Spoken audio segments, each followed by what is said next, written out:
కనీస వేతనం 26,000. కనీస వేతనం 26,000. సంక్షేమ పథకాలు అమలు చేయాలి. సంక్షేమ పథకాలు అమలు చేయాలి. వేసవ సెలవులు ఇవ్వాలి. మేలు పూర్తిగా వేసవ సెలవులు ఇవ్వాలి. అన్ని యాప్స్ కలిపి ఒకే యాప్ గా మార్చాలి. అన్ని యాప్లు కలిపి ఒకే యాప్ గా. కనీస వేతనం 26,000. మిగిలిన మినీ సెంటర్లు మెయిన్ సెంటర్లుగా మిగిలిన మినీ సెంటర్ 164 పెండింగ్ ఉన్న సూపర్వైజర్ పోస్టులను పెంచాలి. ఇవ్వాలి. మేలు మొత్తం సెలవులు మొత్తం ఒకే యాప్గా చేయాలి. మొత్తం యాప్ని ఒకే యాప్గా చేయాలి. గారికి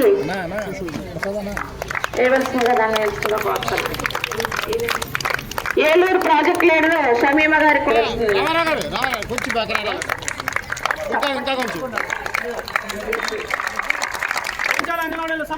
పరిష్కరించాలి. పెంచాలి. వద్దెల్లాలి. ఏపీ అంగన్వాడీ వర్కర్స్ జిందాబాద్ జిందాబాద్ జిందాబాద్ జిందాబాద్. అంగన్వాడీలకు 26,000 కనీస వేతనం. అంగన్వాడీకి 26,000 కనీస వేతనం. ఎఫ్ఆర్ఎస్ యాప్ను మేలంతా వేసేసేయాలి. మేలు పూర్తిగా వేసేసేయాలి. అంగన్వాడీ వేతనాలు పెంచాలి. అంగన్వాడీ వేతనాలు 26,000 రూపాయల వేతనాలు. 26,000 రూపాయల వేతనాలు. అంగన్వాడీల ఐక్యత. భర్తీ చేయాలి. అంగన్వాడీల పోస్టులు భర్తీ చేయాలి. ఖాళీమైన అంగన్వాడీ పోస్టులను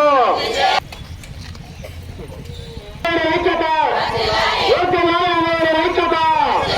వేతనాలు 26,000 రూపాయల కనీస వేతనం. 26,000 రూపాయల కనీస వేతనం. భర్తీ చేయాలి. ఖాళీగా ఇవాళ వేసవికాలం మొత్తం సెలవులు. వేసవి సెలవులు మొత్తం పూర్తిగా ఇవాళ మేలంతా వేసవి సెలవులు. భర్తీ నాయ అంగన్వాడీల ఐక్యత. భర్తీ నాయ అంగన్వాడీల ఐక్యత. ఏలూరు జిల్లా ఇవాళ కలెక్టరేట్ వద్ద సిఐటి ఆధ్వర్యంలో ఏదైతే అంగన్వాడీ వర్కర్స్ హెల్పర్స్ ఎవరైతే ఉన్నారో వాళ్ళ యూనియన్ ఆధ్వర్యంలో 2 ప్రాజెక్టులకు సంబంధించి రిలే నిరాహార దీక్షలు కార్యక్రమం చేపట్టడం జరిగింది. దానికి జేఏసీ పక్షాన సంపూర్ణ మద్దతు ప్రకటించడం జరిగింది. ఇవాళ అంగన్వాడీ వర్కర్స్ హెల్పర్స్ ఎవరైతే ఉన్నారో ఎన్నికల సందర్భంగా గౌరవ ముఖ్యమంత్రిగా ఉన్న నేడు చంద్రబాబు నాయుడు ఆనాటి ప్రతిపక్ష నాయకులుగా మీ యొక్క వేతనాలు ఖచ్చితంగా పెంచుతాం, మీకు సమాన పనికి సమాన వేతనం ఇస్తామని చెప్పి కూడా మరి ఆయన ఎన్నికల మేనిఫెస్టోలో కూడా వాగ్దానం చేయడం జరిగింది. ఉద్యోగులకు సంబంధించి కానీ ఉపాధ్యాయులు కార్మిక పెన్షన్లకు సంబంధించి ఆయన మరి మేనిఫెస్టోలో పెట్టిన మాటల్ని నేటికి కూడా 20 నెలలు దాటినా ఇంకా అమలు కావడం లేదంటే ఇవాళ రోడ్డు ఎక్కడానికి మరి ఉద్యోగులు కూడా సంసిద్ధం అయ్యారంటే మీరు ప్రభుత్వం ఏ విధంగా మరి పనిచేస్తూ ఉంది. ఉద్యోగులకు సంబంధించి అలాగే అంగన్వాడీ హెల్పర్స్ వర్కర్కి సంబంధించి వాళ్ళకి ఇవాళ 11,500 జీతంతో మరి నడుస్తూ ఉంది వాళ్ళ యొక్క వ్యవస్థ. 7,000 ఏమో మిగతా కార్యకర్తలకు నడుస్తూ ఉంది. అలాంటి పరిస్థితుల్లోంచి మినిమం శాలరీ ఏదైతే 26,000 వారు డిమాండ్ చేస్తూ ఉన్నారో ఆ 26,000ని కనీస వేతనం వాళ్ళకి ఇవ్వాలని చెప్పి, అలాగే మినీ నుంచి మెయిన్లోకి వాళ్ళందరినీ కూడా తీసుకురావాలని, అలాగే మరి వేసవి కాలంలో మరి పిల్లలకు సంరక్షించే వాళ్ళకి పిల్లలు కూడా వాళ్ళకి స్కూల్స్ సెలవు ఉంటుంది కాబట్టి వీళ్ళకి కూడా సెలవులు ఇచ్చి మరి వాళ్ళకు కూడా న్యాయమైన కోరికల్ని డిమాండ్స్ని ఏదైతే ఉన్నాయో వాళ్ళు తీర్చాలని చెప్పి కూడా మేము జేఏసీ పక్షాన డిమాండ్ చేస్తా ఉన్నాం. ఇవాళ రాష్ట్ర ప్రభుత్వం ఒక ఆలోచన చేయాలి. ఖచ్చితంగా ఉద్యోగులకి సంబంధించి ఎన్నికల సందర్భంగా మీరు మా ఓట్ల కోసం మీరు వచ్చి మా ఓట్లు తీసుకున్నప్పుడు మీరు కనీస బాధ్యతగా ఇవాళ మీరు మేనిఫెస్టోలో పెట్టిన అంశాలని ఖచ్చితంగా అమలు చేయాలని చెప్పి కూడా గౌరవ ముఖ్యమంత్రి గారికి అలాగే డిప్యూటీ సీఎం పవన్ కళ్యాణ్ గారికి కూడా మేము విజ్ఞప్తి చేస్తా ఉన్నాం. ఇవాళ మీరు ప్రభుత్వంలో ఉన్నారు, కూటమి ప్రభుత్వంలో ఉన్నారు, మీకు మోడీ ప్రభుత్వం 2.0 3.0కి వచ్చింది. మరి వాళ్ళు ఇచ్చే ఈ యొక్క కేంద్ర ప్రభుత్వం నిధుల్ని మరి కనీసం అంగన్వాడీ వర్కర్స్ కి హెల్పర్స్ కి మరి చేరకుండా మరి ఎక్కడెక్కడికో వెళ్తా ఉన్నా అంబానీలకి అదానీలకి తీసుకెళ్లి దోచిపెట్టడం కాదు. ఇక్కడ మేము ఏదైతే ఓటు బ్యాంక్ గా మీ అందరికీ మేము ఉన్నామో మమ్మల్ని కూడా మీరు గుర్తించాలి, ప్రజల్లో భాగస్వామ్యంగా ఉన్నాం. ఇవాళ అంగన్వాడీ వర్కర్స్ హెల్పర్స్ వాళ్ళ పరిస్థితి ఏంటంటే సంక్షేమ పథకాలు కూడా వాళ్ళకి అందలేని పరిస్థితి, మెడికల్ హెల్త్ కార్డ్స్ అందలేని పరిస్థితి. ఇలాంటి పరిస్థితుల్లో వాళ్ళు ఉంటే వాళ్ళు ఎంతో కష్టపడి పనిచేస్తా ఉన్నారు. కింద స్థాయిలో మార్నింగ్ నుంచి ఈవినింగ్ వరకు పనిచేసే వాళ్ళ యొక్క పట్టించుకునే పరిస్థితిలో ప్రభుత్వం ఉంటే మరి గమనించాలి. ప్రభుత్వాన్ని డిమాండ్ చేస్తా ఉన్నాం. వాళ్ళ న్యాయమైన కోరికలు తీరే వరకు కూడా జేఏసీ వాళ్ళ పక్షాన ఉండి అండగా ఉండి ఖచ్చితంగా పోరాటం చేస్తామని ఈ సందర్భంగా తెలియజేస్తా ఉన్నాం. నా పేరు నిరసు రామారావు, జేఏసీ కన్వీనర్.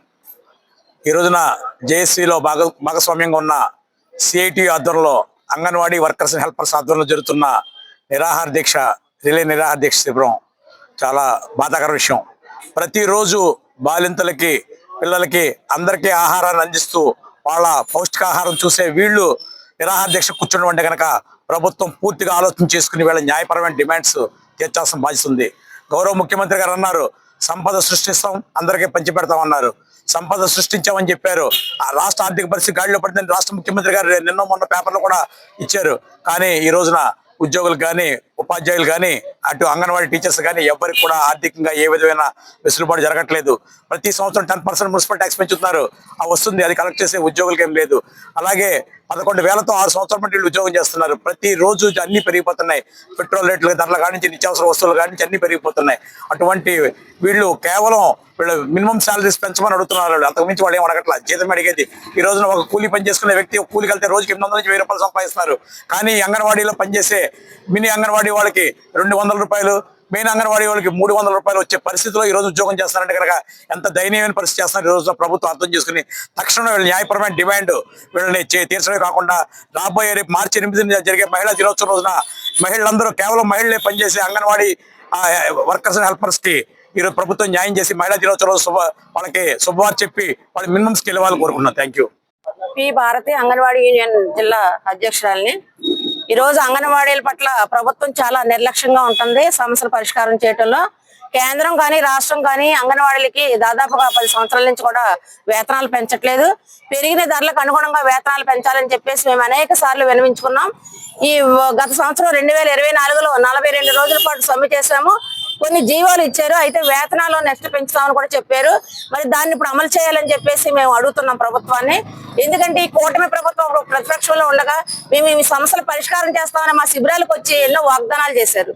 మరి ఈ రోజు మాకు వేతనాలు పెంచడంలో చాలా నిర్లక్ష్యంగా ఉంటున్నారు, చిన్న చూపు చూస్తున్నారు. ఈ రోజు అంగన్వాడీ వ్యవస్థను కూడా నిర్వీర్యం చేసే దిశలోనే ఉంది కేంద్ర రాష్ట్ర ప్రభుత్వాలు.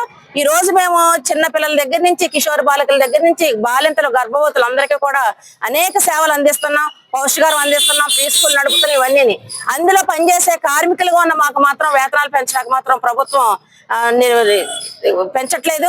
మరి వేతనాలు పెంచాలని చెప్పేసి ఈ రోజు రాష్ట్ర వ్యాప్తంగా కూడా ప్రభుత్వాన్ని మేము అడుగుతున్నాం. అలాగే 24 నుంచి 27వ తేదీ వరకు ఈ దీక్షలు చేపట్టాము. మా వేతనాలు పెంచడానికి మీరు సిద్ధంగా ఉండాలని చెప్పేసి కూడా మేము అడుగుతున్నాము. నిన్న మంత్రి గారు చర్చలకు పిలిచారు. చర్చలకు పిలిచినప్పుడు ఆవిడ చెప్పేది ఏంటంటే సీఎం గారి దృష్టికి తీసుకెళ్తామంటున్నారు. అప్పుడే దాదాపుగా 2 సంవత్సరాలు అయింది అధికారంలోకి వచ్చి. అనేక మార్లు మేము విన్నవించుకున్నాం. ఎప్పుడు చూసినా సీఎం గారికి విన్నవించుకుంటాం, సీఎం గారి దృష్టిలో తీసుకెళ్తాం అంటున్నారు తప్ప కనీసం వేతనాలు పెంచే పరిస్థితిలో లేరు. కాబట్టి వేతనాలు పెంచాలి, ఐసీడీఎస్ వ్యవస్థను బలోపేతం చేయాలని చెప్పేసి మేము డిమాండ్ చేస్తున్నాం. మా సమస్యల పరిష్కారం కాకపోతే మేము భవిష్యత్తులో పెద్ద ఎత్తున ఆందోళన చేస్తామని చెప్పి కూడా మేము ప్రభుత్వాన్ని హెచ్చరిక చేస్తున్నాం. నేను జిల్లా సెక్రటరీని మాట్లాడుతున్నాను. ఈరోజు ప్రధానంగా మేము కనీస వేతనం 26,000 ఇవ్వాలనేది డిమాండ్ పెట్టుకున్నాము. అదే కాకుండా లబ్ధిదారులకు నాణ్యమైన సరుకులు ఇవ్వాలనేది మేము డిమాండ్ పెట్టుకోవడం జరిగింది. ఎందుకంటే లబ్ధిదారులకు ఇచ్చే సరుకులన్నిటి కూడా నాసి రకం సరుకులు రావడం జరుగుతుంది. అదేవిధంగా ప్రీ స్కూల్ పిల్లలకు వండే క్వాంటిటీ కూడా చాలా తగ్గించేస్తున్నారు. 75 గ్రాములు బియ్యము, 15 గ్రాములు పప్పు, 5 గ్రాముల ఆయిల్ వస్తుంది. దాంతో పిల్లలకి వండి పెట్టడానికి సరిపోవట్లేదు. రోజుకి 2 కూరలు వండాలని చెప్తున్నారు. ఈ 5 గ్రాముల నూనెతో 2 కూరలు వండడానికి కూడా చాలా ఇబ్బందికరంగా ఉంటుంది. అలాగే ఇదివరకు ఈ MDM వ్యాన్ ద్వారా రేషన్ వచ్చేది, కానీ ఇప్పుడు మేమే అంగన్వాడీ స్కూలు కట్టేసి వెళ్ళి రేషన్ తెచ్చుకునే పరిస్థితి కనపడుతుంది. మేము అక్కడ నుంచి రేషన్ తెచ్చుకున్న వాటికి కూడా కనీసం మాకు ఛార్జెస్ అనేది ఇవ్వడం లేదు. అదేవిధంగా అనేక రకాలుగా మేము చాలా ఇబ్బందులు పడడం జరుగుతుంది. మెనూ ఛార్జీలు పెంచాలి. మెనూ కూడా వచ్చేసి కూరగాయలు ఇప్పుడున్న ధరల ప్రకారం మెనూ ఛార్జీలు చాలా తక్కువ ఇస్తున్నారు, రూపాయి ఇస్తున్నారు. కానీ మెనూ ఛార్జీలు పెంచాలి. ఎందుకంటే ఇప్పుడు ధరల అనుగుణంగా కూరగాయలు కానీ ఏ కొనాలన్నా కానీ అనేక భారం అంగన్వాడీ సెంటర్ మీద, అంగన్వాడీ వర్కర్ మీద పడుతుంది. అదేవిధంగా గ్యాస్కి వచ్చి 50 పైసలు ఇస్తున్నారు. గ్యాస్ వచ్చేసి ఈరోజు 1000 రూపాయలు గ్యాస్ బండ్ ఉంది. కానీ అంగన్వాడీ సెంటర్కి వచ్చేసి నెలంతా ఖర్చు పెట్టినా 100 రూపాయలు కూడా రావట్లేదు. గ్యాస్ బిల్లు ప్రభుత్వమే సరఫరా చేయాలని మేము డిమాండ్ పెట్టుకున్నాం. అలాగే మినీ సెంటర్లో ఇంకా ఏవైతే మిగిలి ఉన్నాయో అవన్నీ కూడా మెయిన్ సెంటర్లుగా చేయాలనేది మేము డిమాండ్ పెట్టాము. అలాగే 184 సూపర్వైజర్ పోస్టులు వెంటనే భర్తీ చేయాలని మేము చెప్తున్నాం. అలాగే 3 సంవత్సరాల నుంచి పెండింగ్ ఉన్న హెల్పర్ పోస్టులు, వర్కర్ పోస్టులు కూడా వెంటనే భర్తీ చేయాలనేది మేము ప్రధాన డిమాండ్గా పెట్టుకొని ఈరోజు ధర్నా చేయడం జరుగుతుంది. రిలే నిరాహార దీక్షలు ఈ 27వ తారీఖు వరకు కూడా రిలే నిరాహార దీక్షలు జరుగుతాయి. మా డిమాండ్స్ వెంటనే పరిష్కరించకపోతే పెద్ద ఎత్తున ఆందోళన